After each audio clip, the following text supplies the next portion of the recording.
Obubenje busatu bwe bwagudde mu bitundu ebyenjawulo mu disitulikiti y'e Mityana.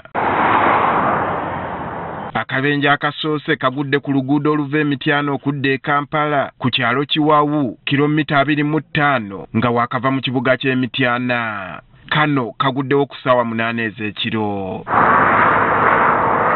Mu kabenje kano motoka kika kya Fuso namba UBR 1886V eyabadde etisse embaawo yalemeredde omugoba waayo okukkakkana ng'egudde mu luwonko.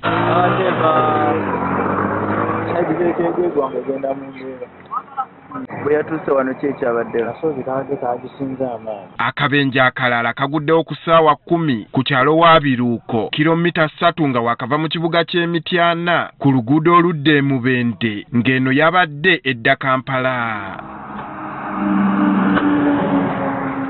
Wano emmotoka ekika kya Tata namba UBJ 370N yeeyiringudde ekigwo ng'etisse emiti.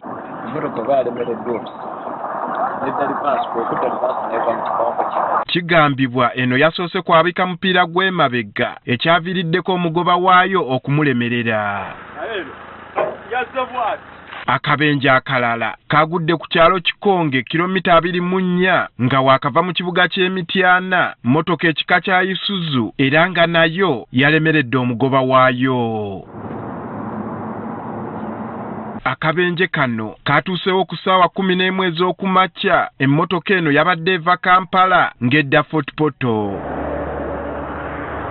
Abadduukirize baliko amagezi ge bawadde abavuzi b'ebidduka. Baleme kuvuga nga kiro naddala bano abatika ebyamaguzi. Osanga oba otulobamuku. Mu bubenje bwonsatule abantu 3 be babuuseewo n'ebisago. Poliisi erabiddwako ng'ekola enteekateeka ezijja emmotoka zino n'ebyamaguzi byazo.